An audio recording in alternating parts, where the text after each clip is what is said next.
আজকের জুমায় আমরা আলোচনা করব বন্যা পরিস্থিতি এবং ইসলাম নিয়ে।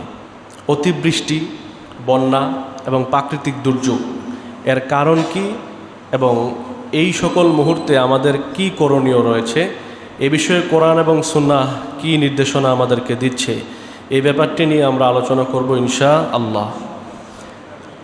আমরা এই টপিকটি সবসময় আলোচনা করব না, যেহেতু এখন বন্যা পরিস্থিতি চলছে। বাংলাদেশের প্রায় 10 থেকে 15টি জেলা পানির নিচে তলিয়ে গিয়েছে। সে কারণে আমরা যেহেতু মুসলমান, সারা বিশ্বের যেই কোনো জায়গায় মুসলমানরা কষ্টে থাকলে আমরা কি আরামে থাকতে পারবো? এজন্য আমরা আজকে এই ব্যাপারে কথা শুনব যে আল্লাহ রব্বুল আলামিন এবং তার প্রিয় হাবিব মুহাম্মদ সাল্লাল্লাহু আলাইহি সাল্লাম এই সময়ে আমাদের জন্য কি নির্দেশনা রেখেছেন। আল্লাহ তাআলা আমাদেরকে পূর্ণ আলোচনাটি শোনার, বোঝার এবং আমাদের সবাইকে আমল করার তৌফিক দান করেন, বলি আমিন। সম্মানিত হাজিরিন, আজকে প্রায় 1.5 সপ্তাহ যাবৎ বিশেষ করে বাংলাদেশের ফেনী, নোয়াখালী, কুমিল্লা এই 3টি জেলা বিশেষ করে, এবং কিছুদিন আগেও আমাদের বাংলাদেশের পূর্বাঞ্চল সিলেট অঞ্চলে বন্যা গিয়েছে, বিশাল আকারের বন্যা। বাংলাদেশে যেই কয়বার বন্যা হয়েছে এবারের মতো পানি কখনোই কেউ দেখে নাই। কখনোই আমাদের উঠোনেও পানি উঠতো না, চিন্তাও করতে পারি না যে ঘরে উঠবে পানি, কিন্তু উঠে গেছে, কিছু করার নাই। এরকম অনেক মানুষের পরিবারে পানি, কেউ এক এলাকা ছেড়ে অন্য কোথাও অবস্থান করছে, কেউ হয়তো দোতলা বাড়িতে অবস্থান নিয়েছে, এইভাবে আছে।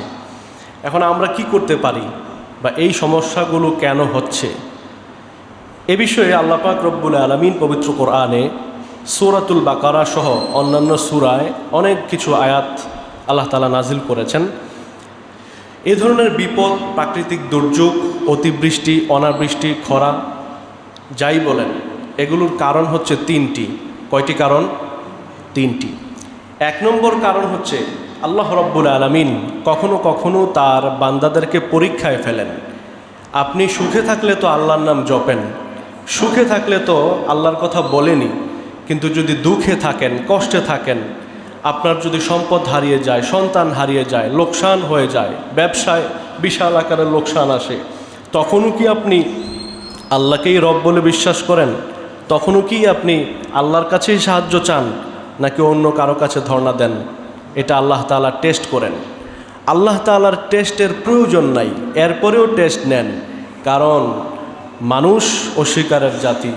কিয়ামতের দিন মানুষ বলবে যে আল্লাহ, আপনি তো আমাকে টেস্ট করেন নাই, টেস্ট করলে তো আমি পাশ করতাম।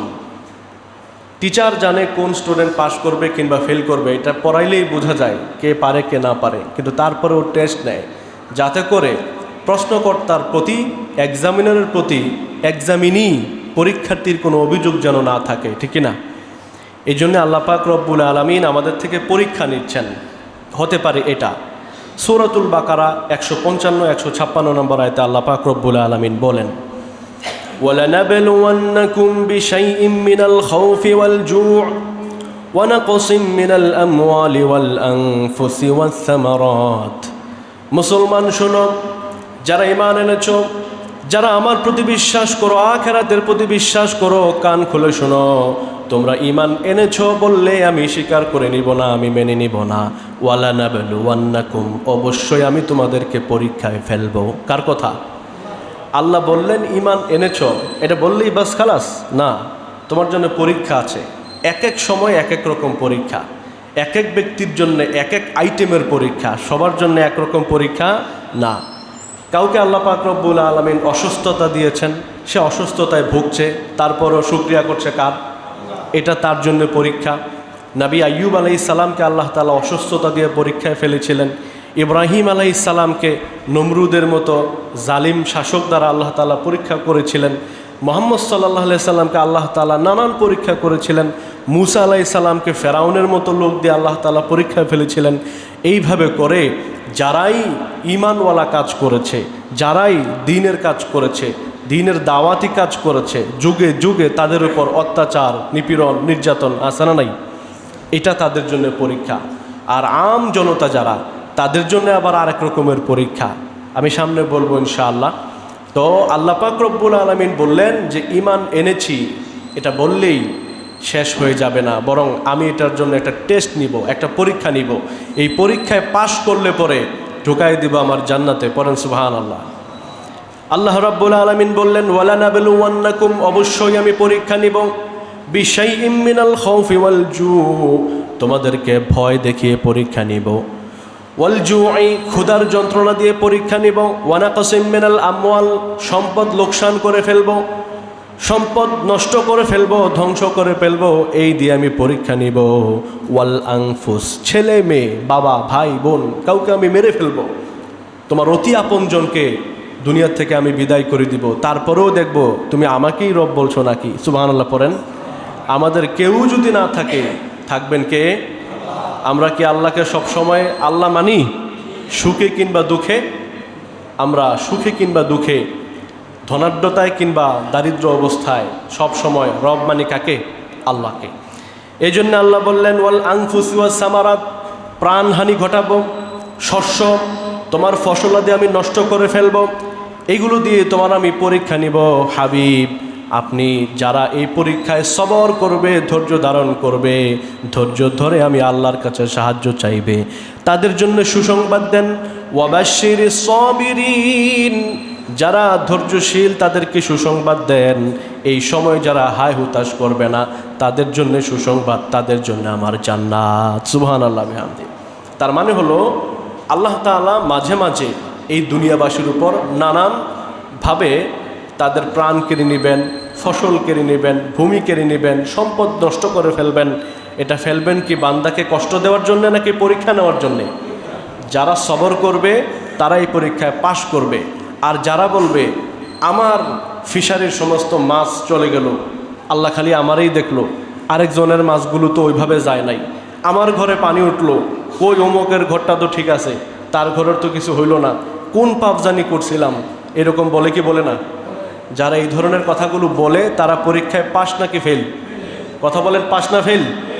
পাশ করতে হলে চুপ থাকতে হবে, সিজদায় অবনত চিত্তে আল্লাহ রাব্বুল আলামিনের কাছে সাহায্য চাইতে হবে। আল্লাহ, অসহায় হয়ে গিয়েছে আমি, এটা নিশ্চিত তোমার হুকুম ছাড়া হয় নাই।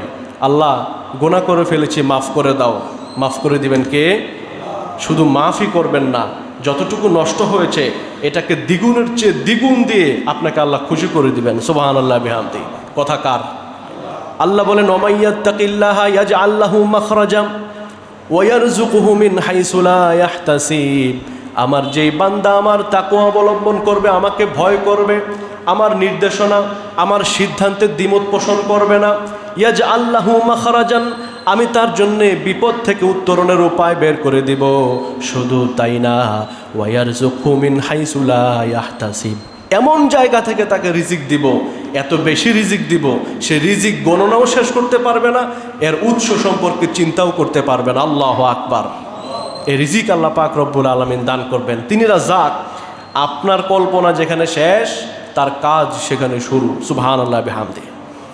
এই জন্য আল্লাহ পাক রব্বুল আলামিন বলেন, আল্লাযীনা ইযা আসাবাতহুম মুসিবাহ, যখন আমার মুমিন বান্দাদের নিকট কোনো মুসিবত আসে, কোনো বিপদ আসে, তখন তারা বলে, ক্বালু, তারা বলে, ইন্না লিল্লাহি ওয়া ইন্না ইলাইহি রাজিউন, আমরা হচ্ছে আল্লাহর জন্যে, আমরা আল্লাহর দিকেই ফিরে যাব। সুবহানাল্লাহ বিহামদি। কার জন্যে?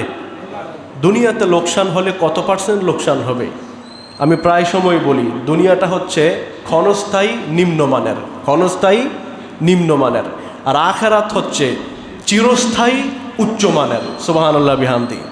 তো যেটা গেল আমার কতটুকুই বা গেল, এটা তো আমার থাকার জায়গাও না, গেলে বা কত পার্সেন্ট গেল। সুতরাং সুখে কিংবা দুঃখে সবসময় বলি আলহামদুলিল্লাহ। পড়েন আলহামদুলিল্লাহ। আমার প্রিয় নবীজি মুহাম্মদ সাল্লাল্লাহু আলাইহি সাল্লাম, তিনি যখন সুখে থাকতেন, যদি জিজ্ঞেস করতো, ইয়া রাসূলুল্লাহ কাইফা হালুক, ইয়া রাসূলুল্লাহ আপনি কেমন আছেন, তিনি বলতেন আলহামদুলিল্লাহ। কোনো সময় তিনি বলতেন আলহামদুলিল্লাহ আলা কুল্লি হাল। জিজ্ঞেস করা হলো, ইয়া রাসূলুল্লাহ মাঝে মাঝে আপনি আলহামদুলিল্লাহ বলেন, আবার মাঝে মাঝে একটু বাড়িয়ে বলেন আলা কুল্লি হাল, এটা কেন বলেন? তিনি বললেন, আমার মন খারাপ থাকলে আমি একটু বাড়ায় বলি যে অবস্থায় থাকি না কেন আলহামদুলিল্লাহ। সুবহানাল্লাহ পড়েন। সুতরাং শুকরিয়া করব কার? শুকরিয়া করলে খুশি হন কে? নিয়ামত কমিয়ে দেন নাকি বাড়িয়ে দেন? অনেক বেশি বাড়িয়ে দেন, এত বাড়িয়ে দেন যেটা আমরা কল্পনাও করতে পারি না। এক নম্বর গেল। আল্লাহ তাআলা বিপদ আপদ দান করেন বান্দাকে পরীক্ষায় ফেলার জন্যে, পরীক্ষায় পাশ করলে নেয়ামত আরও বাড়িয়ে দিবেন। সুতরাং যদি এই বন্যাটা এমন হয় আল্লাহ তাআলা বাংলাদেশের মুসলমানদেরকে পরীক্ষা নিচ্ছেন, আমরা যেন পাশ করি, পড়েন আমিন। দ্বিতীয় স্টেপ হচ্ছে, কখনো কখনো কোনো বান্দার মর্যাদা বৃদ্ধির জন্যে আল্লাহ পাক রব্বুল আলামিন তাকে কিছু কষ্টে ফেলেন। এই কষ্টে সবর করার ফলে আল্লাহ তাআলা তার মর্যাদা বাড়ায়া দেন। যেমন সহিহুল জামের হাদিস এসছে, সাহাবী আবু সাঈদ খুদরি রাদিয়াল্লাহু আনহু বর্ণনা করেছেন, তিনি বলেন রাসূল করিম সাল্লাল্লাহু আলাইহি সাল্লাম বলেছেন, আশাদ্দুন নাসি বালাআন আল আম্বিয়া, পৃথিবীতে যত মানুষ এসেছিল সবচাইতে বিপদগ্রস্ত মানুষ হচ্ছে নবীগণ। সুবহানাল্লাহ। সুতরাং আপনি যদি বিপদে পড়েন, আপনি কাদের দলে? নবীদের দলে। কাদের দলে? নবীদের দলে। আমরা নামাজের মধ্যে আল্লাহর কাছে প্রার্থনা করি, ইহদিনাস সিরাতাল মুস্তাকিম, আল্লাহ আমাকে সোজা পথ, সরল পথ, জান্নাতের একদম ডিরেক্ট পথটা আমাকে দেখায়া দেন। এই ডিরেক্ট পথ কোনটা? আল্লাহ তাআলা আবার ব্যাখ্যা করছেন, সিরাতাল্লাযীনা আনআমতা আলাইহিম, যাদেরকে আপনি নিয়ামত দিয়েছেন তাদের পথে আমাদেরকে চালান। কাদেরকে নিয়ামত দিয়েছেন? আল্লাহ আবার আরেক জায়গায় বলছেন, আল্লাযীনা আনআমাল্লাহু আলাইহিম মিনান নাবিয়্যিন ওয়াস সিদ্দিকিন ওয়াশ শুহাদা ওয়াস সালিহিন। এই চার ধরনের ব্যক্তিকে আল্লাহ তাআলা নিয়ামত দিয়েছেন। যদি নবীরা সবচেয়ে বেশি বিপদগ্রস্ত হয়ে থাকে আর আমরাও যদি সেই বিপদেই পড়ে থাকি, আর বিপদে পড়ে যদি বলি লাকাল হামদ কামা ইয়ানবাগি লিজালালি ওয়াজহিকা ইয়া রাব, তোমার শুকরিয়া জ্ঞাপন করছি আল্লাহ, তুমি আমাদেরকে বিপদ দেওয়ার মাধ্যমে নবীদের দলে শামিল করেছো, পড়েন আমিন, পড়েন আলহামদুলিল্লাহ। যদি এইটা বলতে পারেন, হতে পারে আল্লাহ পাক রব্বুল আলামিন মুনআম আলাই, যাদেরকে আল্লাহ নেয়ামত দিয়ে ধন্য করেছেন তাদের কাতারে আমাদেরকেও নেয়ামত দিয়ে শামিল করে দিবেন, পড়েন আমিন। এই হচ্ছে গেল 2। 3 নম্বর কারণ হচ্ছে, হতে পারে এটা আল্লাহ পাক রব্বুল আলামিন আমাদের গুনাহের শাস্তি স্বরূপ এই বন্যা, দুর্যোগ, খরা, অতিবৃষ্টি, অনাবৃষ্টি এ ধরনের বিষয়গুলো দিচ্ছেন, হতে পারে। কারণ আমরা নবীদের মতো কিংবা সাহাবাই কেরামের মতো অতটা পুণ্যবান না, বরং আমাদের গুনাহের পরিমাণ এত বেশি। ওই সময় যদি সাহাবাই কেরাম যারা ছিলেন তারা যদি এখন থাকতেন, তারা আমাদেরকে মুসলমান মনে করতেন কিনা সন্দেহ আছে, ঠিক কিনা? আমাদের যে বিশ্বাস, আমাদের যে কালচার, আমাদের যে সংস্কৃতি সভ্যতা, আমাদের যে চালচলন, আমাদের যে লেনদেন, কথাবার্তা, ওঠা বসা, বিহেভিয়ার, এগুলো দেখলে মুসলমানের মতো মনে হয়? হয় না। এজন্যে আমাদের পাপের পরিমাণ এতটাই বেড়ে গিয়েছে, হতে পারে যে আল্লাহ পাক রব্বুল আলামিন এজন্য আমাদেরকে শাস্তি দিচ্ছেন। আল্লাহ তাআলা আমাদেরকে মাফ করুন, বলেন আমিন। যুগে যুগে আল্লাহ পাক রব্বুল আলামিন এ ধরনের বন্যা কিংবা ঝড়ো বৃষ্টি, ঝড়ো হাওয়া যতবারই আল্লাহ তাআলা দিয়েছেন, এর বেশিরভাগই ছিল গজব। বেশিরভাগ কি ছিল? গজব। যেমন নূহ আলাইহিস সালামের জামানায় আল্লাহ পাক রব্বুল আলামিন ওনার কওমকে শিরকে লিপ্ত থাকার কারণে প্লাবন দিয়েছিলেন, মহাপ্লাবন। যেই প্লাবন একদম জুদি পাহাড় পর্যন্ত, এর উপর পর্যন্ত বন্যা হয়ে গিয়েছিল, পানি হয়ে গিয়েছিল। ওনার যারা মুশরিক ছিল সবাই মারা গিয়েছে, আর বাকিদেরকে তো উনি নৌকাতেই উঠিয়েছিলেন, ঠিক কিনা? এভাবে করে আল্লাহ পাক রব্বুল আলামিন ওই ঔদ্ধত্যপূর্ণ কওমটাকে নষ্ট করে দিয়েছেন, ধ্বংস করে দিয়েছেন। এরপরে আদ জাতির জন্য আল্লাহ পাক রব্বুল আলামিন ঝড়ো হাওয়ার ব্যবস্থা করেছেন। এতটাই ঝড়ো হাওয়া, আরবে বালু ঝড় হয়। আরবের লোকেরা দেখবেন বড় বড় জুব্বা পরে, আগে যারা ছিল, এবং মাথায় পাগড়ি থাকে। পাগড়ির যে লেজটা আমরা রাখি পেছনের দিকে, ওরা রাখে সামনের দিকে। এটা কেন সামনের দিকে রাখে? মাঝে মাঝে হঠাৎ করে বালু ঝড় আসে মরুভূমি থেকে, এই বালুগুলো নাকে চোখে কানে ঢুকে যায়। এই জন্য এই লেজটা দিয়ে এরা মুখ ঢেকে ফেলে চুপ করে এক জায়গায় বসে থাকে। বালু ঝড় শেষ হয়ে গেলে এরা উঠে, বুঝতে পারছেন? তো এইরকম বালু ঝড় আরবে প্রায় হয়। কিন্তু আল্লাহ পাক রব্বুল আলামিন আদ জাতির জন্য এমন এক ঝড়ো হাওয়ার ব্যবস্থা করলেন, যেই ঝড়ো হাওয়ায় তাদের কি পরিণতি হয়েছিল সূরা হাক্কার 6 এবং 7 নম্বর আয়াতে আল্লাহ পাক রব্বুল আলামিন ইরশাদ করছেন। আল্লাহ বলেন, ওয়া আম্মা আদুন ফাউহলিকু বিরিহিন সরসারিন আতিয়াহ। আদ জাতি আল্লাহর সাথে অবাধ্যতায় লিপ্ত হয়েছে, আল্লাহর হুকুম অমান্য করেছে, অহংকার প্রদর্শন করেছে। পৃথিবীতে যত বড় দেহসম্পন্ন মানুষ এসেছিল, এদের মধ্যে একটা হচ্ছে আদ, আর আরও বেশি যেটা, সেটা হচ্ছে আমালেকা সম্প্রদায়। কোন সম্প্রদায়? আমালেকা। এরা পাথরের মধ্যে এভাবে হাত দিয়ে, আমরা যেমন কোনো পুকুর যদি পানি শুকানো হয়, মাছ ধরা হয়, কিছুদিন পরে যে লোনগুলো, কর্দমা, কাদাগুলো, এগুলো হাত দিয়ে টানলে চলে আসে না? এরা পাথর এভাবে কেটে ফেলতে পারতো হাত দিয়ে, এত শক্তিশালী ছিল এরা। পাথর খুদাই করে এরা বিল্ডিং বানাতো, এদের প্রাসাদ বানাতো। এদেরকেও আল্লাহ ধ্বংস করে দিয়েছেন। সুবহানাল্লাহ পড়েন। এটা আল্লাহর ক্ষমতা। আলা কুল্লি শাইইন কদির, তিনি সব বিষয়ের উপর পূর্ণ ক্ষমতাবান। মাঝে মাঝে দেখান, এই মাঝে মাঝে দেখে যাতে আমরা বুঝতে পারি, ঠিক না? কিন্তু যেগুলোকে আল্লাহ তাআলা খাতামাল্লাহ আলা কুলুবিহিম, অন্তরে মোহর মেরে দিয়েছেন, এগুলো বারবার দেখলে, হাজারবার দেখলেও এগুলো বুঝতে পারে না। নূরানি নবী, নূরানি চেহারা সম্পন্ন নবী, যার চেহারা দেখলে দূরের মানুষ এক ঝলকানিতে মুসলমান হয়ে যেত। সুবহানাল্লাহ। এই নবী করিম সাল্লাল্লাহু আলাইহি সাল্লামের ডানে বামে 24 ঘন্টা, মাসের পর মাস, বছরের পর বছর থেকে আবু জাহেল আর আবু লাহাব, উতবা, সাইবা, এদের একটারও কালেমা নসিব হয় নাই। যদি ওই টাইপের মানুষ থাকে তাহলে সে কোনো জায়গা থেকেই শিক্ষা গ্রহণ করবে না। প্রত্যেকবার বলবে আমি ভালো হয়ে যাব, কিন্তু যখন বিপদ দূর হয়ে যাবে আবার আগের মতোই লেজ গুটায় চলে যাবে, ঘাড় ফিরে চলে যাবে। আগে যেই গুমরাহি, নষ্টামি, ভ্রষ্টামিতে লিপ্ত ছিল, এগুলোতে আবার লিপ্ত হয়ে যাবে। আছে না নাই? আল্লাহ তাআলা আমাদেরকে হেদায়েতের উপর দায়েম ও কায়েম রাখুক, বলেন আমিন। এরপর আল্লাহ পাক রব্বুল আলামিন বলছেন যে আজ জাতিকে আমি ঝড়ো হাওয়া দিয়ে, প্রচণ্ড বেগে ঝড়ো হাওয়া দিয়ে তাদেরকে আমি ধ্বংস করে দিলাম। কেমন করলাম? সাখারাহা আলাইহিম সাবআ লায়ালিন ওয়া সামানিয়াতা আইয়ামিন হুসুমা, একটানা আপনার সাবআ লায়ালিন, 7 রাত্র 8 দিন একটানা তাদের উপর প্রবল বেগে হাওয়া দিলেন আল্লাহ তাআলা, বাতাস দিলেন, একদম ঝড় দিলেন, বৃষ্টি ছাড়া বাতাসের গতিবেগ আল্লাহ তাআলা বাড়ায়া দিলেন। এত করে কি হলো? ফাতারাল কওমা ফিহা সরআ, হাবিব আপনি যদি ওই সময়টাতে দেখতেন, আল্লাহ তাআলা বলছেন আমাদের নবী মুহাম্মদ সাল্লাল্লাহু আলাইহি ওয়াসাল্লামকে, আপনাকে ঘটনা শোনাচ্ছি, আজ জাতিকে আমি এমনভাবে পিষে ফেললাম, বুলডোজার দিয়ে নাকি বাতাস দিয়ে? শক্তি আছে না নাই? আল্লাহ বলেন ওয়ালিল্লাহি জুনুদুস সামাওয়াতি ওয়াল আরদ, আল্লাহ পাক রব্বুল আলামিনের রয়েছে আসমান ও জমিনে অসংখ্য সৈন্য। কিছু কিছু সৈন্য আছে লাম তারাওহা, এই সৈন্যগুলোকে তোমরা দেখতেও পাও না। বাতাস দেখছেন কে কে? নাকি অনুভব করেন? আবার কিছু আছে অনুভবও করতে পারেন না, করোনা। আছে না নাই? আল্লাহ পাক রব্বুল আলামিন বলেন আমার সৈন্যর অভাব নাই, এক ল্যাংরা মশা দিয়া নমরুদ শেষ, আর বাতাস দিয়ে আজ জাতিটাই শেষ।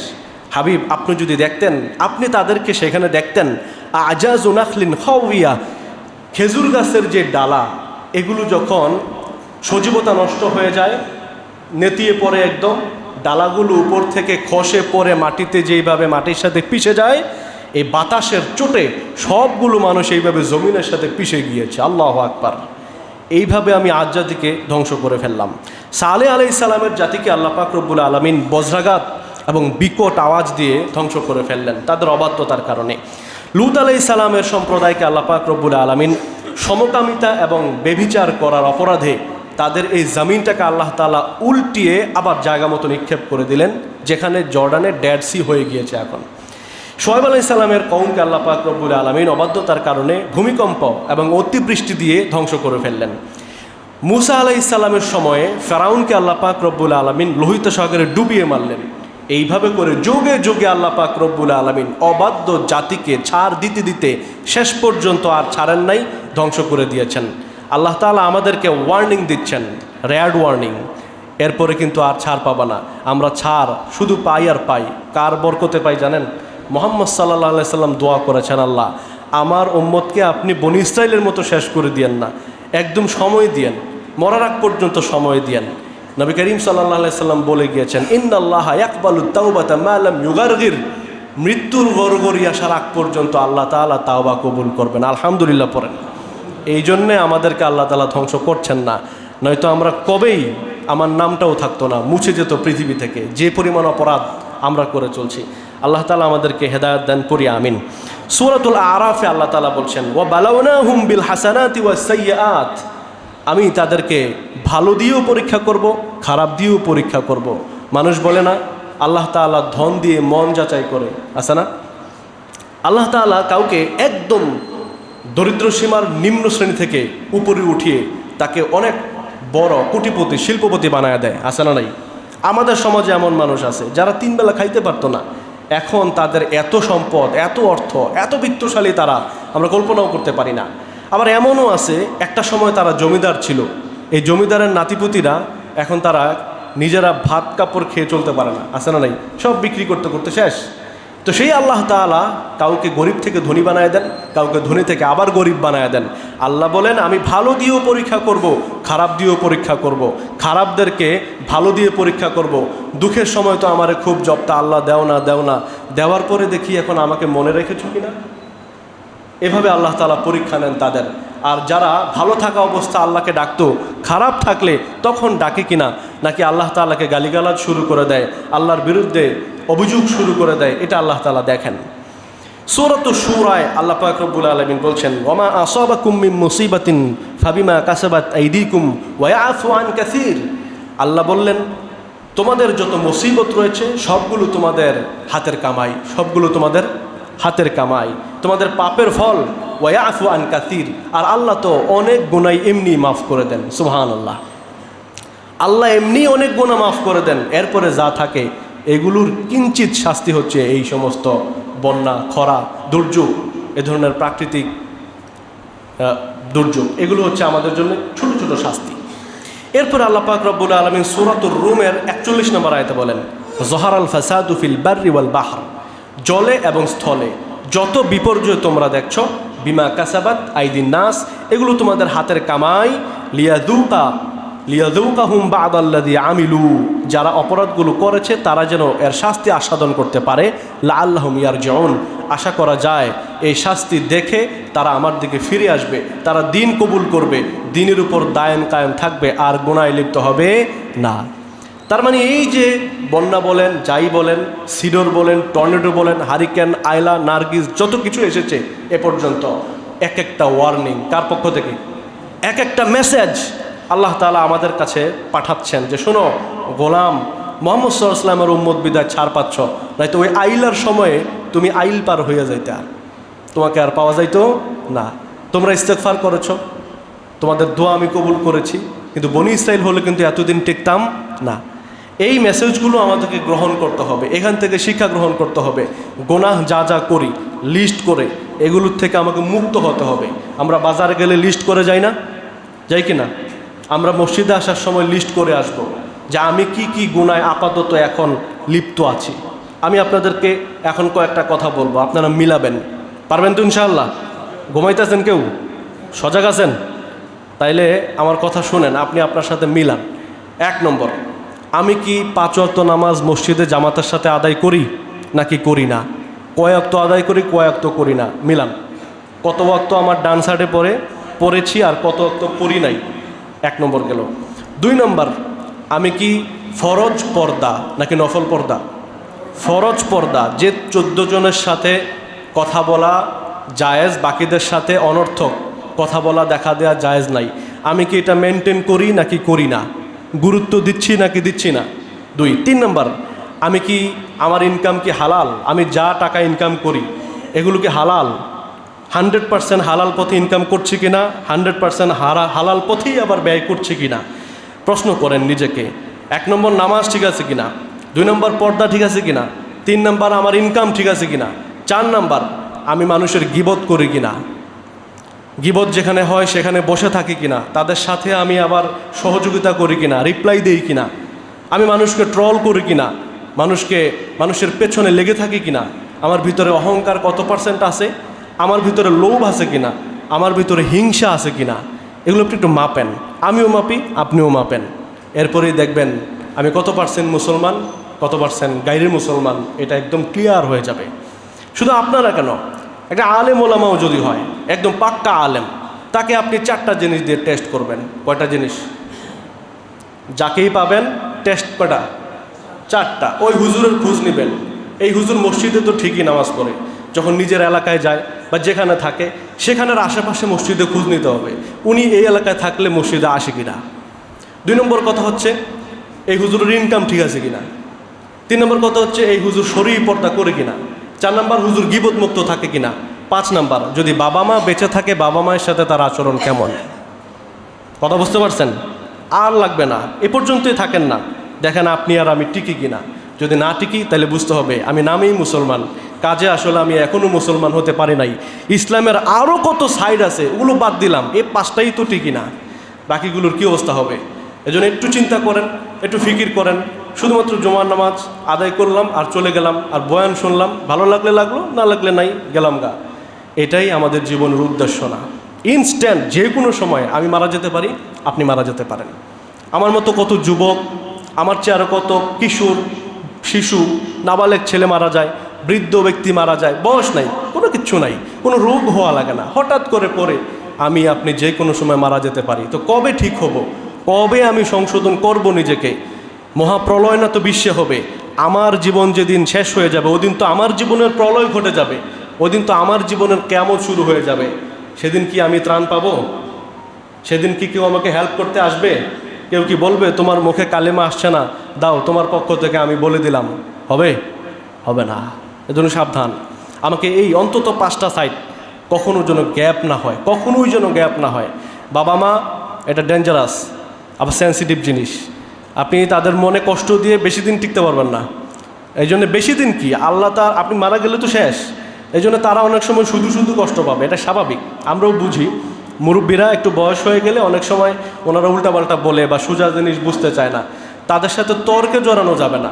আপনার রাগ উঠবে, রাগ তো আমারও আছে, কিন্তু উঠলে এটা কন্ট্রোলে রাখতে হবে। আর যদি বাই চান্স বলেই ফেলেন কিছু, সাথে সাথে মাফ চেয়ে নেবেন, সাথে সাথে ওনাকে খুশি করা পর্যন্ত আপনি সরবেন না। ওনাকে খুশি করবেন তো বিশ্বাস করেন আল্লাহ তাআলা খুশি হয়ে গেছে। সুবহানাল্লাহ পড়েন। রিদার রাব্বি ফিরদাল ওয়ালিদ ও সাখাতুর রাব্বি ফি সাখাতিল ওয়ালিদ। বাবা মা খুশি তো আল্লাহ খুশি, বাবা মা নারাজ আপনি নিশ্চিত থাকেন। আপনি যত বড় আলেম আর আলেম, গাজী, হাফেজ, হাজি সাহেব যাই হন না কেন, আল্লাহ আপনার উপর রাগান্বিত, কোনো সন্দেহ নাই। এই জন্য এই জায়গাটা ঠিক করেন, নয়তো গজব কোনো দিন কাটবে না। কয়েকটা অপরাধের শাস্তি দুনিয়ায় আল্লাহ দেন। গত জুমার আগের জুমায় বলেছিলাম, আত্মীয়তার সম্পর্ক আমাদের অনেকের ঠিক নাই। আপন চাচার সাথে কথা নাই, আপন ফুফুদের সাথে কোনো খোঁজখবর নাই। সমস্যা কি? জায়গা জমি। সমস্যা কি? ছোটোখাটো ঝগড়া ছিল ফ্যামিলিতে। এগুলো আর কোনো সিদ্ধান্ত সমাধানেও আসছে না, কারোর সাথে কারো কোনো যোগাযোগও নাই। আসে না? নাই? ভুল বললাম না ঠিক বললাম? অথচ এটা ফরজ। রাসূল সাল্লাল্লাহু আলাইহি ওয়াসাল্লাম বলেছেন, যারা আত্মীয়তার সম্পর্ক ছিন্ন করবে এর শাস্তি এক কিঞ্চিত দুনিয়াও পাবে। যারা বাবা মার সাথে অবাধ্য হবে, বাবা মাকে কষ্ট দিবে, তাদের কিঞ্চিত শাস্তি দুনিয়াও পাবে। এরকম আরেকটা আছে, এখন ভুলে গেছি আমি। আরেকটা আছে এরকম, যেটার শাস্তি আল্লাহ তাআলা জুলুম। কেউ যদি জুলুম করে ফেলে, তাহলে জুলুমের শাস্তি আল্লাহ তাআলা দুনিয়াও দিবেন, আখিরাতে তো আছেই। আল্লাহ তাআলা আমাদেরকে এই সমস্ত পাপ থেকে বেঁচে থেকে একদম খালেস নিরেট ভালো মানুষ হওয়ার তাওফিক দেন। বলেন আমিন। একজন মুসলমান আগে ভালো মানুষ হবে। একজন কি? ভালো মানুষ হবে। ভালো মানুষ না হই আমি ভালো মুসলমান কিভাবে হই? এজন্য আমি আলেম হই আর খতিব হই আর ইমাম হই, আমি হাজি হই, আমি ডোনার বড় বড় কমপ্লেক্স আমি বানিয়ে রেখেছি, যাই করি না কেন আগে মাপ দিবেন আমি ঠিক আছি কিনা, আমি কি আছি, আমি কোন নম্বরে আছি। যদি দেখেন যে আমি তো ফাঁকে ফাঁকে গীবত করি, আমি তো ফাঁকে ফাঁকে জামাত মসজিদে আসি না, আমি তো মাঝে মাঝে বাবা মার সাথে তেরামি করি, আমি তো মাঝে মাঝে আমার ভিতরে লোভ জেঁকে বসে, এগুলো আপনি নোট করেন। নোট করে এগুলো আপনার জীবন থেকে সরান, নাই তো আমারও নিস্তার নেই, আপনারও নিস্তার নাই। আল্লাহ আমাদেরকে হেফাজত করেন। বলেন আমিন। এই আয়াত থেকে যে আয়াতটি বললাম যে জলে স্থলে যত বিপর্যয় আছে, এই বিপর্যয়গুলো মানুষের হাতের কামাই। এই আয়াত থেকে দুইটা জিনিস আমরা পাই। এক নম্বর হচ্ছে হাতের কামাই বলতে আল্লাহ তাআলা বোঝাচ্ছেন আমাদের পাপের ফল। কিসের ফল? আমরা বাঙালিরা এতটাই নিচু মানের মানুষ, এতটাই নিচু স্বভাবের মানুষ। আপনি লক্ষ্য করেন, এই যে বন্যা হলো, বন্যার সময় একদল মানুষকে ত্রাণ দিচ্ছে, আরেক দল জিনিসপত্রের দাম বাড়িয়ে দিচ্ছে। আছে না নাই? যেই মোমবাতি 5 টাকা করে কিনেছে আগে, বন্যার সময় ইলেকট্রিসিটি চলে গেছে এলাকা থেকে, ছেলেরা মোমবাতি কেনার জন্য দোকানে গিয়েছে, 5 টাকার মোমবাতি 20 টাকা হয়ে গেছে। আছে না নাই? কোন মুসলমান রে ভাই আপনি? কোন মানুষ আপনি? বনে জঙ্গলে চলে যান। কে বলছে আপনাকে এই ব্যবসা করতে? এই ব্যবসা হালাল মনে করছেন আপনি? বিলকুল হারাম। বরং আপনি তো হারাম কাজ করছেন, আপনার মনুষ্যত্ব পর্যন্ত নাই। এই অসহায় মানুষদের জন্য একদল বিনা পারিশ্রমিকে গায়ে খেটে পরিশ্রম করে অর্থ কালেকশন করে মানুষের থেকে নিয়ে আসছে, আপনার থেকে মোমবাতি কিনবে। আপনি পারলে একটা বক্স ফ্রি দিয়ে দেন, আর সেই জায়গায় আপনি দাম 3 গুণ 4 গুণ বাড়িয়ে বিক্রি করছেন। এই জাতির জন্য গজব আসবে না তো কার জন্য আসবে? আপনি কি মনে করছেন তা আমি ভালো, গজব আসলে আমি বেঁচে যাব? বাঁচব না। গজব যখন আসে তখন মুমিন কি গায়রে মুমিন কিছুই দেখে না, যা আছে সব নিয়ে যায়। এজন্য ভালো হলে আমাদের সবাইকে ভালো হতে হবে। আল্লাহ আমাদের মধ্যে মনুষ্যত্ব দান করেন। বলেন আমিন। এরপরে আসেন নৌকা ভাড়া। একটা নৌকা কত টাকা ভাড়া? এমনিতে স্বাভাবিক সময়ে? আমি শুনেছি 1 লাখ টাকার উপরে নাকি একটা ট্রলার, একটা নৌকা, স্পিড বোটের ভাড়া চেয়েছে মানুষ। কি করবে এখন? ইনস্ট্যান্ট বানিয়ে তো নিয়ে নামতে পারছে না, যা আছে তা নিয়ে নামতে হচ্ছে। এগুলোর মনুষ্যত্ব নাই। এই ধরনের মানুষরা যুগে যদি নবীও চলে আসে, এই নবীদেরকেও অনুসরণ করবে না, হেদায়েত হবে না। খতামাল্লাহ আলা কুলুবিহিম, মনুষ্যত্বহীন মানুষ, আর মানুষই না। আল্লাহ তাআলা আমাদেরকে এই সমাজ থেকে হেফাজত করায়। এরপর আসেন, গোনা তো আসেই আছে, স্বভাবের কথা বললাম, এগুলো আমাদের হাতের কামাই। আমরা যেমন, আল্লাহ আমাদেরকে এমনটাই দিচ্ছেন, পুরোটা দোষ আমাদের। দ্বিতীয় নম্বর হচ্ছে প্রকৃতির উপরে আমরা হস্তক্ষেপ করছি, প্রকৃতির উপর আমরা জুলুম করছি। দেশের জলবায়ু আমরা নষ্ট করে ফেলছি। কিভাবে নষ্ট করছি? দেশের যে বনভূমি আছে, যে অঞ্চলগুলো বন ছিল আগে, এগুলোকে এখন পুরোটা আছে নাকি বনভূমি উজাড় করা হচ্ছে? রাস্তার পাশে যে গাছগুলো ছিল এগুলো কেটে ফেলা হচ্ছে, নদীর পাড়ে যে গাছগুলো ছিল সেগুলো কেটে ফেলা হচ্ছে, আর নদী ভাঙ্গন হচ্ছে। আছে না নাই? অতিরিক্ত পরিমাণে গাছ কেটে দেশের যে জলবায়ু, দেশের যে স্বাভাবিক সার্কামস্ট্যান্স, আবহাওয়া, এনভায়রনমেন্ট, এটাকে ক্ষতি করে ফেলা হচ্ছে। নদী ভরাট করে বিভিন্ন কলকারখানা, শিল্প প্রতিষ্ঠান গড়ে তোলা হচ্ছে, যাতে করে পানিগুলো স্বাভাবিকভাবে চলাচল করতে পারে না। এক জায়গায় পানি জমলে সেগুলো খাল দিয়ে, বিল দিয়ে নদীতে গিয়ে পড়বে, নদী থেকে সাগরে যাবে, এরপরে চলে যাবে, শেষ। কিন্তু আমাদের নদী ভরাট করে পানি যাওয়ার আর রাস্তা নাই। খালগুলো ভরাট করে করে প্রতিষ্ঠান বানায় ফেলছে, পানি যাবে কোথায়? ফিশারি, মাছের ফিশারি করেন, কিন্তু ফিশারির বাদ দিতে দিতে দিতে দিতে পুরো যে জলা ছিল, জলভূমি ছিল, এটা পুরোটাই শেষ, পানি সরতে পারে না। তো এই কাজগুলো কি ফেরেশতারা করছে নাকি আমরা করলাম? কারা করেছে এটা? জিবরাইল আমিন করে গেছে। তাহলে আমাদের কাজের ফল আমরা ভোগ করছি এখন। এরপর আসেন, কলকারখানা, ইটের ভাটারে কার্বনগুলো নির্গত হচ্ছে, কালো ধোঁয়া নির্গত হচ্ছে, এগুলো বায়ুমণ্ডল এবং ওজোন স্তর নষ্ট করে ফেলছে। গ্রিন হাউস ইফেক্ট, এটা প্রতিনিয়ত বেড়েই চলছে। এগুলোর কারণ কারা? দায়ী কারা? আমরা এগুলোর জন্য রেসপন্সিবল, এগুলোর জন্য দায়ী আমরা। এই জন্য আল্লাহ বলছেন, বিমা কাসাবাত আইদিন নাস, যা হচ্ছে এগুলো তোমাদের হাতের কামাই, তোমরা এগুলো টেনে নিয়ে আসছো। বনভূমি উজাড় করে তোমরা মরুময় এলাকা টেনে নিয়ে আসছো, তো গরম লাগবে না কেন? বাংলাদেশে গরমের তাপমাত্রা এগুলো বেড়ে যাচ্ছে বারবার, প্রতি বছরই বাড়ছে। কেন বাড়ছে? এই দেশ তো যেখানে ছিল সেখানেই আছে। আমরা ওই যে গাছ কেটে ফেলছি, আমরা প্লাস্টিকগুলো একের পর এক সাগরে নিক্ষেপ করছি, নদীতে নিক্ষেপ করছি। আর যখন ঝড় আসে, যখন ঘূর্ণিঝড় হয়, তখন এই সমস্ত প্লাস্টিক এক রাতের মধ্যে সমুদ্র আমাদেরকে উপহার দিয়ে দেয়, নেন, এতদিন আমার মধ্যে যা ফালাইছিলেন সব এখন উঠাই দিলাম আপনার ঘাড়ে। এগুলো হচ্ছে প্রকৃতির প্রতিশোধ। আমরা এগুলো করছি, আমরা নষ্ট করছি, এজন্যে এই সমস্যাগুলো তৈরি হচ্ছে। এই কার্বন ডাইঅক্সাইড বা কালো ধোঁয়া, এই যে শিল্প কলকারখানা থেকে যেগুলো নির্গত হচ্ছে, এগুলোর নির্মূল করার জন্যে বিভিন্ন দেশে আইন আছে, আন্তর্জাতিক আইনও আছে। এই আইন করেও এগুলোকে নির্মূল করা যাচ্ছে না, বন্ধ করা যাচ্ছে না।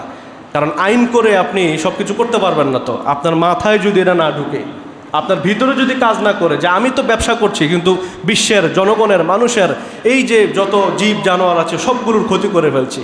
এই প্লাস্টিকগুলো যখন সাগরে ফেলা হয়, সাগরে যে প্রাণীগুলো রয়েছে, মাছ আছে, আরও অন্যান্য প্রাণী, এদের যে জীববৈচিত্র্য, স্বাভাবিক চলাচল, এগুলো বিনষ্ট হচ্ছে না? এগুলো কারা করছে? আমরা করছি। এই জন্যে আমাদের শাস্তি আমরাই ভোগ করতে হবে। আল্লাহ তাআলা আমাদেরকে বুঝদান করেন, বলেন আমিন। তাহলে যেই কারণে এই বিপর্যয়গুলো চলে আসে, 2টা কারণ বলেছে। 1 নম্বর কারণ আমাদের গুনাহ, আল্লাহ তাআলার অবাধ্যতা, আল্লাহ যে হুকুম করেছেন আমরা মানছি না। 2 নম্বর কারণ হচ্ছে আমরা প্রাকৃতিক যেই ভারসাম্য, এটা বিনষ্ট করে ফেলছি আমাদের বিভিন্ন অসচেতনামূলক কাজের মাধ্যমে। দেওয়া আছে ডাস্টবিনে ময়লা ফেলুন, কিসের ডাস্টবিন? নিলাম আর ফেলে দিলাম। এখানে থুতু ফেলবেন না, এখানেই থুতু ফেলবে। লেখা আছে এখানে প্রস্রাব করা নিষেধ, এখানে স্ট্যান্ডিং পজিশনে প্রস্রাব করে দিবে। আছে না নাই? এগুলো দেখবেন, আপনি নিজের চোখে কতই দেখেছেন। নির্দেশনা দেওয়া আছে, নির্দেশনা কেউই মানছে না। বলা আছে যে এখানে বিনা অনুমতিতে প্রবেশ নিষেধ, নো এন্ট্রি। হুট করে ঢুকে গেল, ভাই আপনি এখানে ঢুকছেন, অনুমতি নিলেন না, আর কী সমস্যা, অমুকে চলে গেছে, আমি আসবো আর যাব, এই ধরনের নানান অজুহাত দেখাই। আমি যদি নিয়ম না মানি, তাহলে প্রকৃতিও তার নিয়ম মানবে না, তারাও বিপর্যয় নিয়ে আসবে আমাদের ঘাড়ে। আল্লাহ তাআলা আমাদের বুঝ দেন, বলি আমিন। এবার আসি, অতিবৃষ্টির কারণে আমাদের দেশে বন্যা হয়েছে, নাকি এটা পরিকল্পিত বন্যা? এটা কি প্রাকৃতিক নাকি কৃত্রিম? এটা একটা প্রশ্ন। এখন আজকের আলোচনা আমার এটা বিষয় না, আমি ইনশাআল্লাহ সামনে কোনো একটা আলোচনায় এই বিষয়টার যে নেপথ্যে যে কারণটা রয়েছে ওইটা নিয়ে ইনশাআল্লাহ কথা বলবো, বিহাইন্ড দ্য সিন যেটা আছে। এটা আজকে না, অন্য একদিন। তো আজকে বলছি যে বৃষ্টি যখন হয় না, খরা থাকে, এজন্য একটা দোয়া আছে।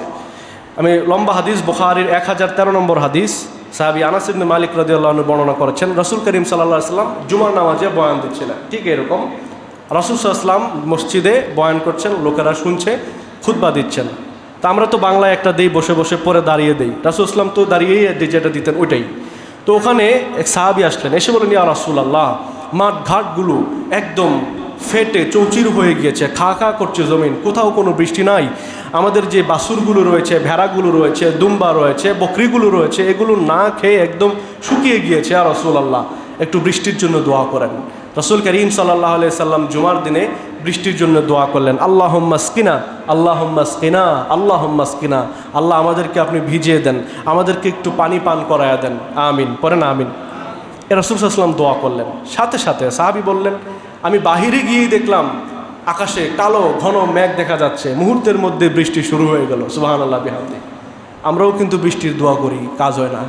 হবে কিভাবে? মুখ নষ্ট তো। আমি মিথ্যা বলি, আমি গীবত করি, আমি যেটা পাই ডানে বামে, ডানে পকেটে খালি ঢুকাই আর ঢুকাই, আমি ওয়াদা দিয়ে ওয়াদা ভঙ্গ করি। বাংলাদেশে যে পরিমাণ ওয়াজ মাহফিল হয়, আমি কোনো আলেমের নাম নিচ্ছি না, আমার কষ্ট লাগে। একজন আলেম মাহফিলের ডেট রেখে সে আসে না, আরেক জায়গায় হাদিয়া বেশি দিবে, সে ওখানে চলে যায়। কেন আপনারা তাদেরকে দাওয়াত করেন বা তাদের কথা শোনেন? কথা বলেন। তাদের নষ্টের মূল তো আপনারা খালি ভাইরাল আর ভাইরাল। 1 লাখ টাকার হুজুর, 1.5 লাখ টাকার হুজুর আনবো আমরা। পাইছেনটা কি? আল্লাহ বলছেন 1.5 লাখ টাকার হুজুর আনো।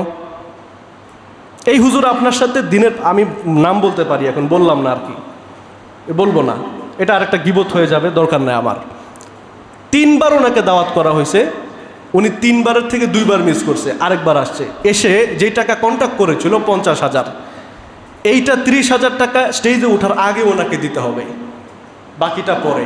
অনেক সময় অ্যাডভান্স পাঠায় দেওয়া লাগে। এরপরে এসে যেই সময় ওয়াজ করবে ওই সময় করে না, 45 মিনিট ওয়াজ করে গো। হুজুর এত তাড়াতাড়ি ছেড়ে দিলে আমাদের পরে মানুষগুলো তো থাকবে না, আমার আরেকটা ওয়াজ আছে। এটা কি ব্যবসা? আল্লাহ বলছে ব্যবসা করতে। আপনার চলতে কয় টাকা লাগে? সারা বছর করেনটা কি? ঘাস কাটেন? তাহলে আপনি এটাকে ব্যবসা বানাইছেন কেন?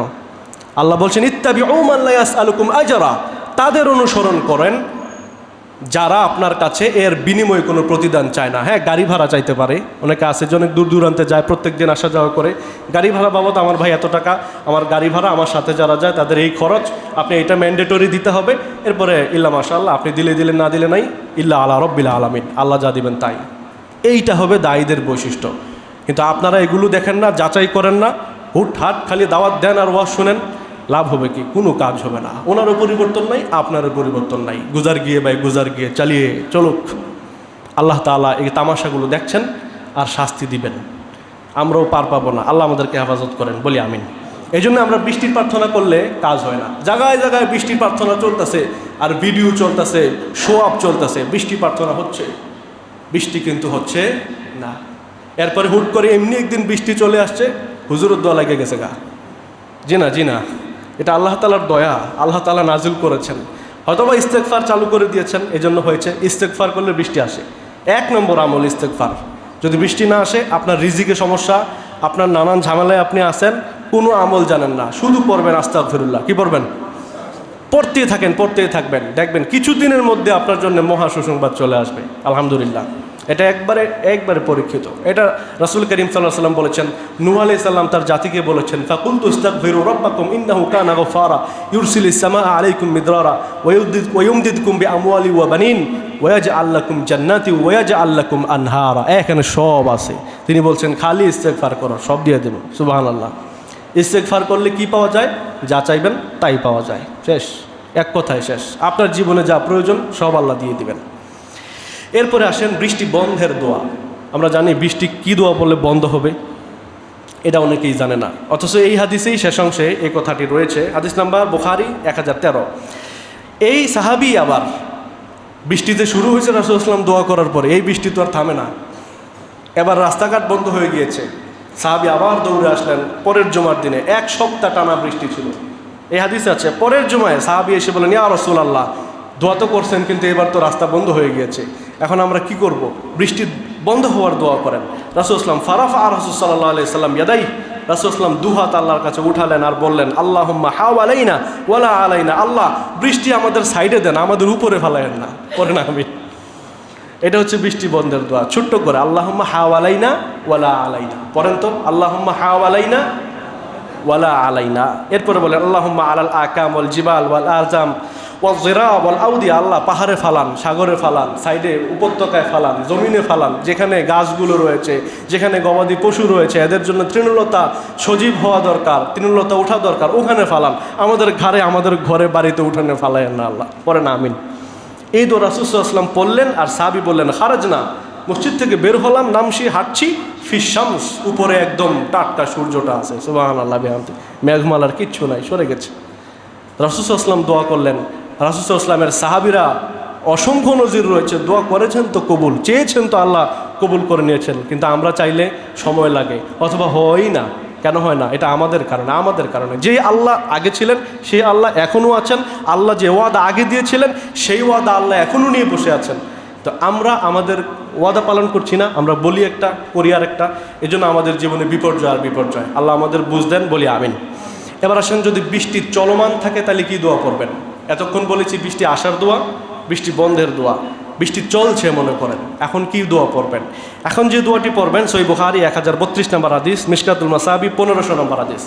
আয়েশা রাদিয়াল্লাহু আনহা বললেন, রাসূল করিম সাল্লাল্লাহু আলাইহি সাল্লাম ইযা রাআল মাতার, যখন তিনি বৃষ্টি দেখতেন যে বৃষ্টি হবে অথবা হচ্ছে, তিনি দোয়া করতেন আল্লাহুম্মা সাইয়্যিবান নাফিআ, মনে হচ্ছে বৃষ্টি হবে, আল্লাহ যদি বৃষ্টি দেন তাহলে উপকারী বৃষ্টি দেন, সুবহানাল্লাহ বিহামদি। তাহলে আল্লাহুম্মা সাইয়্যিবান নাফিআ। এবার সংক্ষেপে বলি, ছোট্ট করে, যদি বৃষ্টি না হয় তাহলে দোয়া করবেন আল্লাহুম্মা আসকিনা। বলেন আল্লাহুম্মা আসকিনা 3 বার। কয়বার?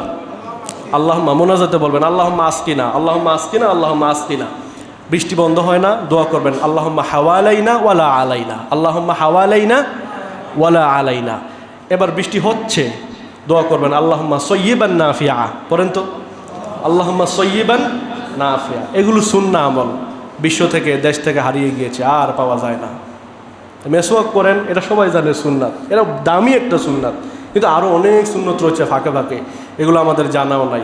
বৃষ্টির সময় রাসূল করিম সাল্লাল্লাহু আলাইহি সাল্লাম বলেছেন 2 সময়ে দোয়া ফিরায় দেওয়া হয় না। এক হচ্ছে আজানের একামতের সময়, মাঝখানে আজান ও একামতের মাঝখানের সময়টাতে দোয়া ফিরায় দেওয়া হয় না, আর হচ্ছে বৃষ্টি যখন পড়ে ওই সময়টাতে দোয়া করলে কবুল করেন কে? তাহলে যারা বানভাসী এলাকার মানুষ, নিচে পানি, উপর থেকে পানি পড়ছে, বৃষ্টি হচ্ছে, আপনার পেটে ক্ষুধা, খাবার নাই, ঘর থেকে বেরোতে পারছেন না, ভয় আর আশঙ্কা, এর ভিতর দিয়ে দিনাতিপাত করছেন, হাত তোলেন না আল্লাহর কাছে, দোয়া করেন, আল্লাহর কাছে ইস্তেগফার করেন। এই মালিক দেখছেন কি না, তিনি তার ওয়াদা পূর্ণ করবেন। ইয়াজআল্লাহু মাখরাজান, আপনাকে এখান থেকে উদ্ধার করে দিবেন, যা নষ্ট হয়েছে এর চেয়ে বেশি ব্যবস্থা করে দিবেন। পারেন কি পারেন না? এই বিশ্বাস আছে আমাদের। আল্লাহ তাআলা আমাদেরকে এই বিশ্বাসে বলিয়ান হয়ে তার উপর তাওয়াক্কুল করে আমল করার তৌফিক দেন, বলি আমিন। সময় তো শেষ হয়ে যাচ্ছে, অনেক লম্বা আলোচনাটা। তো বন্যায় ক্ষতিগ্রস্ত মানুষের পাশে দাঁড়াতে হবে আমাদেরকে, করণীয় যে একটা, আসলে এটা যদি আমি 2 জুমায় করি তাহলে শেষ হয়ে যাবে সময়, এটা এখনই আমাকে বলতে হবে, এই জন্য শেষ করবো আমি ইনশাআল্লাহ। তো এখানে অনেকগুলো হাদিস আছে। এক কথায় বলি, ধরেন আল্লাহ আমার প্রতি কোনো কারণে রাগান্বিত আছে, এখন আমি ইনস্ট্যান্ট আল্লাহর রাগ থেকে কিভাবে বাঁচতে পারি? এর একটা উপায় হচ্ছে নগদে সদকা করা। নগদ কি করা? দান করা। গত জুমায় ইমাম সাহেব হুজুর আপনাদের এখানে সদকার আলোচনা করেছেন, আমি যদ্দূর জানি, ঠিক না? তো সদকার কথা উনি বলেছেন, আমি এই বিষয়ে শর্ট করে বলবো। একটা কথা, ইন্না সাদাকাতা তুতফি গাদাবার রাব ওয়া তাদফাউ মিতাতাস সু। রাসূল সাল্লাল্লাহু আলাইহি ওয়াসাল্লাম বলেছেন, দান করলে নগদে আল্লাহর রাগ নিবারণ হয়ে যায়, রাগ থাকলে চলে যায়। ওয়া তাদফাউ মিতাতাস সু, এবং অপমৃত্যু থেকে আল্লাহ তাআলা ওই বান্দাকে হেফাজত করেন। তাহলে দান করবো তো ইনশাআল্লাহ। ঘুষের টাকা থেকে না হালাল টাকা থেকে? অন্যের থেকে মেরে দেওয়া টাকা নাকি নিজের কষ্ট অর্জিত হালাল টাকা? অনেক মানুষ আছে লাখ লাখ টাকা দান করে ফেলে, একটাও নিজের না, সবগুলো আত্মসাৎ করা টাকা, সবগুলো টেবিলের তলে দিয়ে আনছে, আর নয়তো বিকাশে, রকেটে, অ্যাকাউন্টে পাঠায়া দেয়, না দিলে কাজ হবে না। এই ধরনের টাকা, কোটি টাকা দান করলেও একটা সওয়াবও হবে না, বরং সওয়াবের নিয়ত করলে কবিরা গুনাহ হবে। কথা বুঝতে পারছেন? আল্লাহ তাআলা বুঝ দেন, বলি আমিন। সুতরাং আমরা আমাদের হালাল টাকা ব্যয় করব। কোন টাকা? হালাল টাকা, ইন্নাল্লাহ তয়্যিব লা ইয়াকবালু ইল্লা তয়্যিবা, তিরমিজির 1 নম্বর হাদিস। আল্লাহ তাআলা নিজে পবিত্র, পবিত্র ছাড়া তিনি কোনো কিছু গ্রহণও করেন না। এই জন্য হালাল টাকা থেকে আমরা বানভাসী মানুষের জন্য সহযোগিতা করবো। আল মুমিনুনা কাজাসাদিন ওয়াহিদিন, সমস্ত মুসলমান, তিরমিজির হাদিস, সব মুসলমান হচ্ছে একটা দেহর মতো। ইজাস্তাকা আদহু ইস্তাকা কুল্লুহু, তার শরীরে একটা অঙ্গ যদি ব্যথা করে পুরোটা ব্যথা করে। ইজাস্তাকা আইনুহু ইস্তাকা রাসুহু, তার চোখ যদি ব্যথা করে তার মাথাটা পর্যন্ত ব্যথা করে, ঠিক না? আপনার হাতে যদি কেটে যায় আপনার চোখ দিয়ে পানি আসে না? আসে কিনা? আবার চোখ দিয়ে যখন পানি আসে আপনি হাত দিয়ে আবার পানি মুছেন না? তার মানে একটা অঙ্গ আরেকটা অঙ্গের পরিপূরক, একটা অঙ্গ আরেকটা অঙ্গের সহযোগী। মানুষ, মুসলমান মুমিন যারা, তারা একজন আরেকজনের সহযোগী। কুমিল্লায় বন্যা হয়েছে তো ঢাকা থেকে মানুষ চলে আসছে, বিভিন্ন দেশের দূর দূরান্ত থেকে পানি আসছে। ফেনীতে বন্যা হয়েছে, এখানে গিয়েছে। এরপরে আপনার সিলেটে বন্যা হয়েছে, কুমিল্লার মানুষ আবার সিলেটে গিয়েছে, এখন আবার সিলেটের মানুষ কুমিল্লায় দান করছে। এই তো একে অপরের ভিতরে যে ভ্রাতৃত্ব বন্ধন, যে সহযোগী মনোভাব, এটার কথাই রাসূলুল্লাহ সাল্লাল্লাহু আলাইহি ওয়াসাল্লাম বলেছেন পুরো মুমিনটা হচ্ছে একটা দেহ। বোঝেন না এই জিনিসটা? আচ্ছা, এরপরে আসেন, এ বিষয়ে আল্লামা ইকবালের একটা কবিতা আছে, কবিতা বলার তো টাইম নাই, আমি সামনে যাই। এরপর আসেন, আল্লাহ পাক রব্বুল আলামিন বলছেন যে রাসূলুল্লাহ সাল্লাল্লাহু বলছেন যে মান নাফাসা আন মুমিনিন কুরবাতাম মিন কুরাবিদ দুনিয়া নাফাসাল্লাহু আনহু কুরবাতাম মিন কুরাবি ইয়াউমিল কিয়ামা। কোনো ব্যক্তি যদি কোনো মুসলমানের একটা বিপদ দুনিয়ায় দূর করে দেয়, কয়টা বিপদ? একটা বিপদ। তার পেটে খিদা, খাবার নাই, দিয়ে দেন, একটা বিপদ কমপ্লিট, শেষ। তার মোবাইলে চার্জ নাই, আপনি একটু চার্জ দিয়ে দেন, এইটাও তার একটা বিপদ। বানভাসী এলাকায় মোবাইলে চার্জ নেই, আপনার কাছে একটা পাওয়ার ব্যাংক আছে, আপনার মোবাইলে চার্জ আছে ফুল চার্জ, এখানে এই পাওয়ার ব্যাংক দিয়ে 2টা মোবাইল আরও চার্জ করা যাবে, আপনি দুজনকে দিয়ে দেন, দুজনে তার আত্মীয়দের সাথে কথা বলুক, তাদের যে টেনশন দুশ্চিন্তা এটা কাটুক, ভাই আমি ভালো আছি, আমি অমুক জায়গা আছি। এইটুকু উপকার যদি আপনি করেন, কেয়ামতের দিন আল্লাহ তাআলা কেয়ামতের সময়ে ঘটিত বড় বড় বিপদের একটা বিপদ সরায় দিবেন। বলেন সুবহানাল্লাহ। ওই দিন কেউ আসবে না আপনার জন্য ত্রাণ নিয়ে, তখন আল্লাহ তাআলা বলছেন আমি সেদিন তোমার জন্য সঙ্গী হয়ে দাঁড়াবো। পারবেন আপনারা? আমরা পারবো ইনশাল্লাহ। তাহলে আমরা আমাদের মসজিদ কর্তৃপক্ষ বিভিন্ন জায়গা থেকে দান কালেকশন করেছেন, এবং আপনারা মনে কালকে না আজকে মনে ওনারা বিলি করবে এগুলো।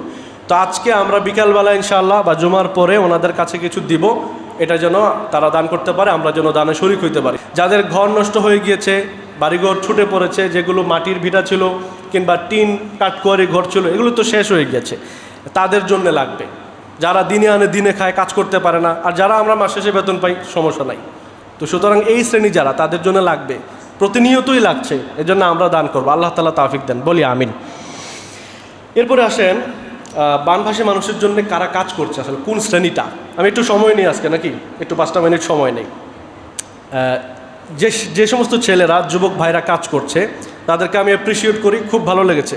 যে ছেলেরা বাসায় গেলে একটা গ্লাস পানি নিজে ঢেলে খায় না, ওই ছোটো বোনরা বলে, মাকে বলে পানি দাও, না দিলে রাগ করে, এই ছেলেরা এই পচা পানিতে হেঁটে কাঁধে বস্তা নিয়ে বোঝাই করা খাবার নিয়ে বাড়িতে বাড়িতে দিয়ে আসছে।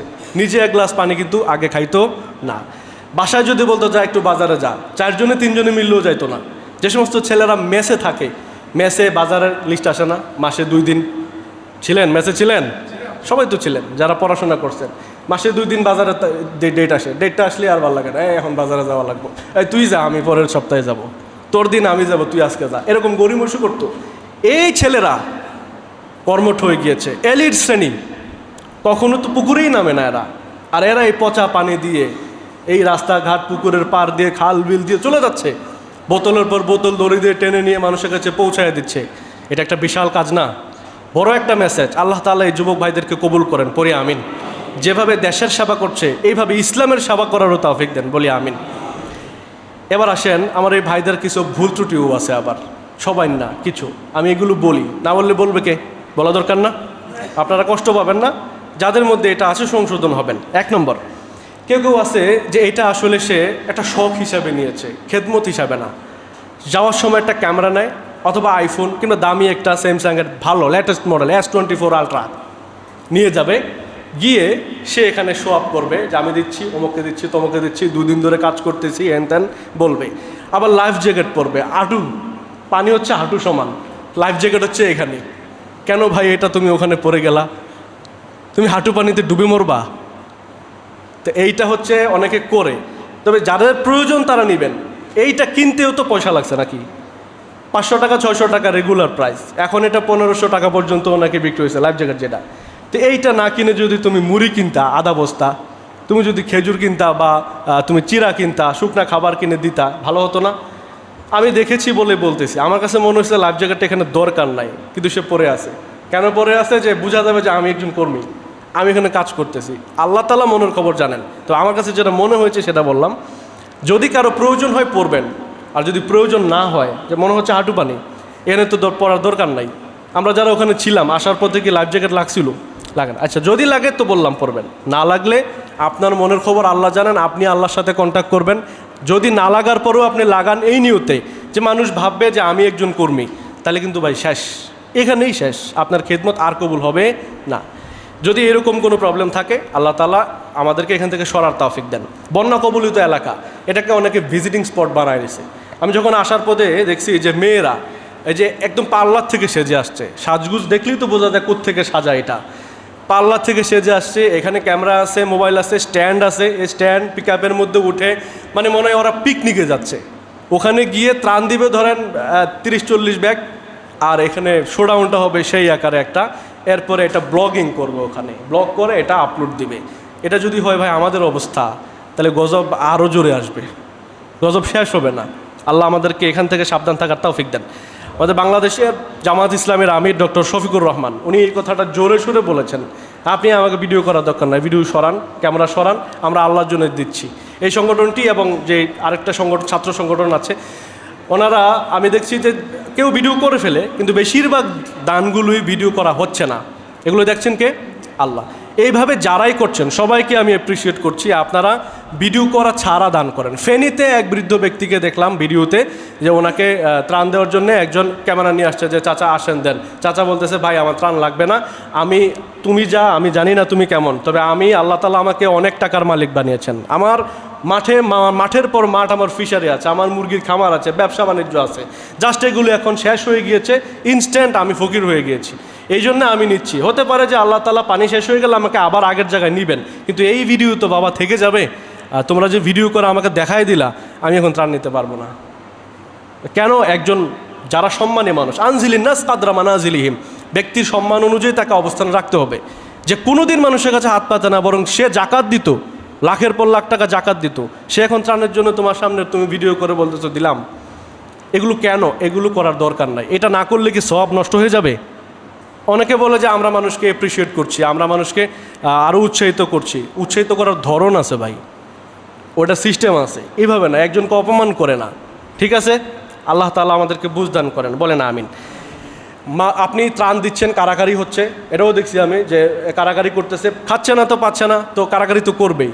এই রাখেন আপনি এখানে ইয়ে করতেছেন, আপনি দিব না আমি, বলে কি না? রাগ উঠে যায়, ভাই না রাগ করা যাবে না, আপনি এখানে কাজ করতেছেন, আপনি কর্মী, আপনি সেবক। আপনি যে তাকে ধমক দিলেন, তার পেটে ক্ষুধা, তার বাচ্চাগুলো কান্নাকাটি করতেছে, তার ওয়াইফ ওখানে কষ্টে আছে অথবা অসুস্থ, সে এখানে কতক্ষণ ধরে দাঁড়িয়ে আছে, একটা সময় আপনার হাত ধরে বলছে ভাই দেন। আপনি যে তাকে ধমক দিলেন, তার কলিজা কিন্তু ভেঙে গেছে ভাই। এই কারণে আপনি ধমক দিবেন না, আপনি এখানে শক্ত থাকা লাগবে, ধৈর্য ধরতে হবে। এই জন্যে তাদের সাথে কখনোই মন্দ ব্যবহার করা যাবে না। আর যারা ত্রাণ নেন তাদের জন্য কিছু কথা বলবো আমি। অনেকে আছে যে ত্রাণ দরকার নাই, এরপরেও নিবে, এটা তার হিসাব সে আল্লাহর কাছে দিবে, আমার ধমক দেওয়ার প্রয়োজন নাই। আমার কি ফাম্মা সাইলা ফালা তানহার, যারা সায়েল তাদেরকে কখনোই ধমক দিতে নাই, না পারলে না দিলাম, কিন্তু ধমক না। যারা আমাদের এলাকায় এমন আছে যে সে এখান থেকেও নেয়, ওখান থেকেও নেয়, তার বাচ্চাও নেয়, সেও নেয়, তার ওয়াইফেও নেয়, ঘরে বস্তা বোঝাই হইতেছে, এগুলো মনে 2-3 মাস ধরে সে খাবে, এরপরেও নেয়। এই শ্রেণীও আছে, কারণ এই শ্রেণীর হিসাব আল্লাহর কাছে দিবে। সে হালাল খাচ্ছে না হারাম খাচ্ছে, তার জব সে দিবে, তার সাথে আমার সমালোচনাও দরকার নাই, ঝগড়ারও দরকার নাই।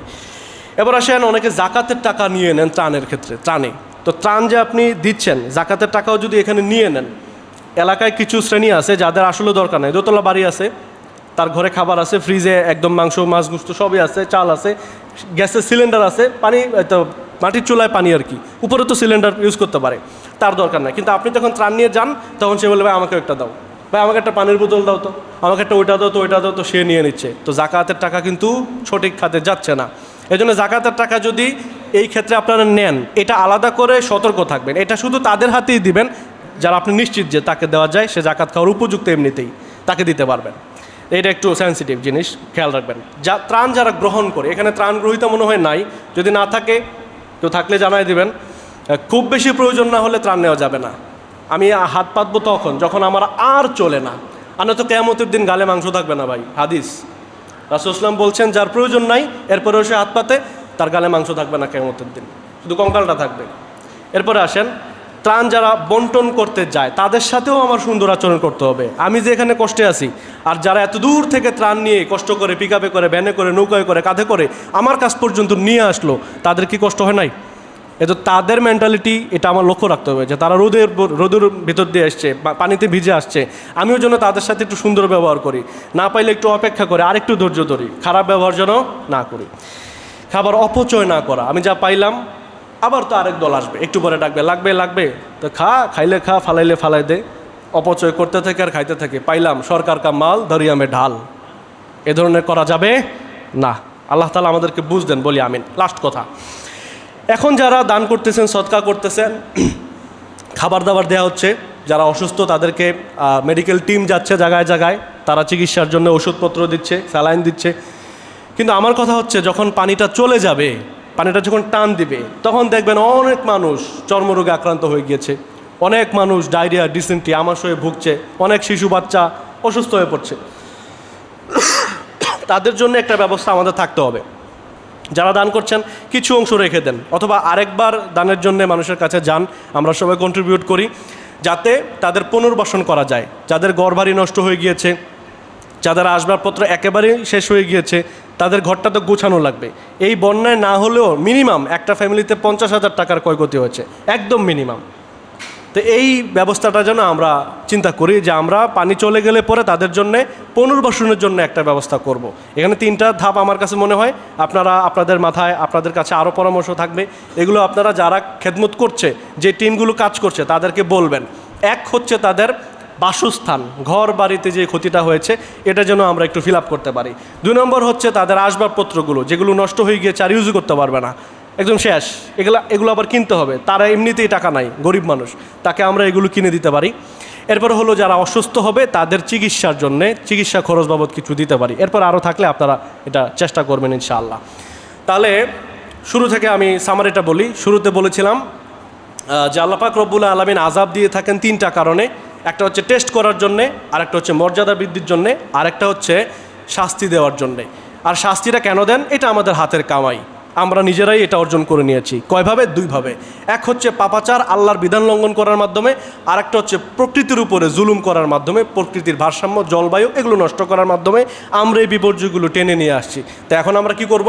আমরা ইস্তেগফার করব, আল্লাহর কাছে দোয়া করব, কান্নাকাটি করব, আমাদের আমলটা আপডেট করব, উন্নত করব, এবং বাবা মার সাথে সদাচরণ করব, আত্মীয়তার সম্পর্ক রক্ষা করব, একজন আরেকজনের উপর জুলুম করব না। মানুষ যখন ফাঁদে পড়বে তখন জিনিসপত্রের দাম বাড়াবো না। আমার কাছে যখন মানুষের প্রয়োজন হবে তখন আমার দাম আমি বাড়িয়ে দিব না। এই জায়গাগুলো থেকে আমরা ঠিক থাকবো। এরপরে লাস্ট হলো, আমরা যারা খেদমত করছি, খেদমতের যেই কার্টিসিগুলো বললাম আমি, এগুলো যেন আমরা মেনটেন করি, আর যারা খেদমত গ্রহণ করছি তারাও যেন এগুলো মেনটেন করি। আল্লাহ আমাদেরকে সঠিক বুঝদান করেন, আমল করার তৌফিক দেন, বলি আমিন। লাস্ট কথা, মসজিদে গত 3 মাস যাবৎ কোরআন শিক্ষার ব্যবস্থা করা হয়েছে। মসজিদের যে হাফেজ সাহেব, সম্মানিত হাফেজ সাহেব, উনি আপনাদেরকে কোরআনের মাস্ক শিখিয়েছেন, কোরআনের সূরাগুলো শুদ্ধ করে কিভাবে পড়বেন, নামাজে অন্তত যেগুলো পড়া হয়, নামাজের মাসাইল, ভিতরের দোয়া আজকারগুলো, এগুলো উনি শিখাচ্ছেন। তো এই মসজিদ চলমান আছে। যারা এখনও এই মাজলিসে যোগ দেন নাই, আপনারা সেপ্টেম্বরের 1 তারিখ, সামনের মাসের, আজকে তো 30 তারিখ, সামনে 1 তারিখ থেকে উনি আবার নতুন কোর্স চালু করবেন। আগের কোর্সটা কি চলবে নাকি বন্ধ? আগেরটা বাদ, পাশাপাশি চলবে, আগেরটাও চলবে, এটাও চলবে। তা আপনারা চাইলে যারা আগেরটায় আসেন পরেরটাও আসতে পারবেন। এটা একটা অফার আপনার জন্য। আল্লাহ কিন্তু এটাও জিজ্ঞেস করবে। আমি বলেছিলাম, ওমান না আরাদা আন যিকরি ফা ইন্না লাহু মাঈশাতান দঙ্কা। আল্লাহ বলছেন যে আমার স্মরণ, জিকির, কোরআন এটার থেকে বিমুখ হবে, তার জন্য আমি একটা সংকীর্ণ লাইফস্টাইল দিয়ে দিব। কি দিব? সংকীর্ণ লাইফস্টাইল। কীরকম? আপনার চাকরি থাকবে, আপনার বাড়ি থাকবে, আপনার গাড়ি থাকবে, আপনার ওয়াইফ আছে, বাচ্চা কাচ্চা সব আছে, কিন্তু মাগার আপনার মনে শান্তি নাই। কি নাই? সব আছে, আপনার ঘুম হয় না, সব আছে, আপনার কাছে হতাশা, আপনার হাত পা কামড়ায়, চাবায়, রোগ ধরা পড়ে না, ওষুধ খেয়েই যাচ্ছেন, ডাক্তার দেখাচ্ছেনই, এই ধরনের ঝামেলায় পড়বেন। আল্লাহ বলছেন লাইফস্টাইল সংকীর্ণ করবো, দঙ্কা করে দেব। এই জন্য আসেন কোরআন শিক্ষাটা করি, এখানে যারা আছেন এই এলাকায় থাকেন, এই এরিয়াতে আছেন, এই কমিউনিটিতে, আপনারা এখানে এসে কোরআনটা শিখবেন। যে টাইমে পড়ান আপনারা যোগাযোগ করবেন জনাব জাফর সাহেব, এখানে ওনার সাথে যোগাযোগ করবেন, অথবা আমাদের এই ইমাম সাহেবের সাথে যোগাযোগ করবেন, কোন টাইমে ওনারা পড়ান ওই শিডিউলটা জেনে নেবেন ইনশাআল্লাহ। তো আজকে যে কথাগুলো বললাম এর ভুল ত্রুটিগুলো আল্লাহ মাফ করে দিন এবং সহি কথাগুলো আমাদের সবাইকে আমলের তৌফিক দেন। আমিন। ওয়া আখিরু দাওয়ানা আনিল হামদুলিল্লাহি রাব্বিল আলামিন। সুবহানাকা আল্লাহুম্মা আশহাদু আল্লা ইলাহা ইল্লা আনতা আস্তাগফিরুকা ওয়া আতুবু ইলাইক।